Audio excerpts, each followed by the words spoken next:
Hi friends, நான் hello சொல்ல என் மகளும் நானும் ஹாய் சொல்கிறேன் அப்படின்னு என் கூட ஜாயின் பண்ணிட்டா. பிரெட் வச்சு என்ன செய்யலாம்?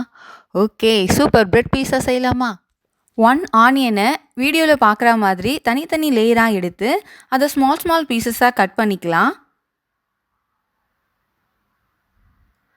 நெக்ஸ்ட்டு கேரட் 2, கேப்சிகம் 1, அதையும் சின்ன சின்னதாக கட் பண்ணி வச்சுட்டேன் ஆல்ரெடி.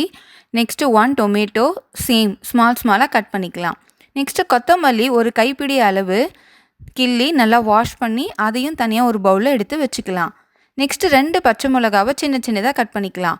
1 பவுல் எடுத்துக்கிட்டு அதில் 2 முட்டையை உடச்சி ஊற்றிக்கலாம். பிஞ்ச் மஞ்சத்தூள், 1/4 ஸ்பூன் மிளகாய்த்தூள், பிஞ்சு சால்ட்டு சேர்த்து நல்லா பீட் பண்ணிக்கலாம். எக் பீட் பண்ணுற சவுண்டு கேட்டதும் என்னாச்சு தெரியுமா? என் பொண்ணு ஓடி வந்துட்டா. ஏன்னா அவளுக்கு எக்னா ரொம்ப பிடிக்கும். அவளுக்கு தான் நான் எக் ப்ரிப்பேர் பண்ணுறேன் அப்படின்னு நினச்சிட்டா.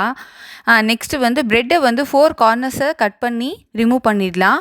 1 ஸ்லைஸை சென்டரில் கிராஸாக ஆஃபாக கட் பண்ணி எடுத்துக்கலாம், லைக் எ ட்ரையாங்கிள் ஷேப். பேனில் லைட்டாக ஆயில் அண்டு பட்டர் விட்டு லைட்டாக ஹீட் ஆனதும் பீட் பண்ணி வச்சுருக்கிற எக்கை ஊற்றிக்கலாம். ஆக்சுவலாக ஃபஸ்ட்டு ப்ரெட்டை ப்ளேஸ் பண்ணிவிட்டு தான் எக் ஊற்றிருக்கணும். நான் என் மகன் நடுவில் வரவும் கொஞ்சம் மறந்துட்டேன். அதனால் எடுத்தோடனே எக்கை ஊற்றிட்டேன் நான். சரி, அவளுக்கு கொஞ்சம் போடலான்னு போட்டேன். அப்புறம் டைம் ஆகிடுச்சு அப்படின்னு ப்ரெட்டை மேலே ப்ளேஸ் பண்ணிட்டேன். இப்போ ப்ரெட்டை ஒன்றா மேலே ப்ளேஸ் பண்ணிவிட்டு நெக்ஸ்ட்டு அதுக்கு மேலே சீஸ், டொமேட்டோ சாஸ் ஸ்ப்ரெட் பண்ணிவிட்டு onion, tomato, capsicum, carrot, green chilli ஃபுல்லாக ஒன்றா எடுத்து நல்லா ஸ்ப்ரெட் பண்ணிக்கலாம். ஃபைனலாக மொசரல்லா சீஸையும் ஃபுல்லாக எடுத்து அது மேலே ஸ்ப்ரெட் பண்ணி அகைன் டொமேட்டோ சாஸ் கொஞ்சம் சுற்றி லைட்டாக விட்டு மூடி போட்டு 2 மினிட்ஸ் ஆனதும் எடுத்துட்டேன். வெஜிடபிள்ஸ் வதக்கி போட்டால் நல்லா இருக்கும்னு ஃபீல் ஆச்சு. ஏன்னா இது கொஞ்சம் ராவாக இருக்க மாதிரி எனக்கு இருந்தது. எனக்கு அப்படி பிடிக்காது. ஸோ ஃபஸ்ட்டு பீஸா மட்டும் இந்த மாதிரி ரெடி பண்ணிவிட்டு செகண்ட் ப்ரிப்பேர் பண்ணுறதுக்கு முன்னாடி நான் வெஜிடபிள்ஸை 2 மினிட்ஸ் நல்லா பேனில் லைட்டாக ஆயில் விட்டு நல்லா ஃப்ரை பண்ணி எடுத்துக்கிட்டேன். எனக்கு ஃபஸ்ட்டு பேனில் செய்தது சாட்டிஸ்ஃபேக்ஷனாக இல்லை. பிகாஸ் ப்ரெட்டு ப்ளேஸ் பண்ண எனஃப் ஸ்பேஸ் இல்லை.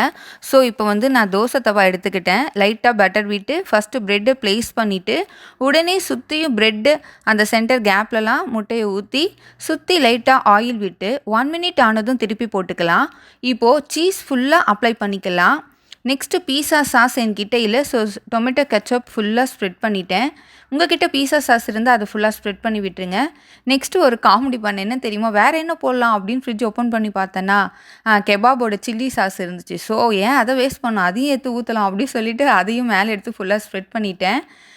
1 ஸ்பூன் ஸ்ப்ரெட் பண்ணேன், அவ்வளோதான். நெக்ஸ்ட்டு ஒவ்வொரு வெஜிடபிள்ஸாக எடுத்து ஃபுல்லாக ப்ளேஸ் பண்ணியாச்சு. ஃபஸ்ட்டு பேனில் பண்ணது ட்ரையல் மாதிரி எனக்கு இருந்துச்சு.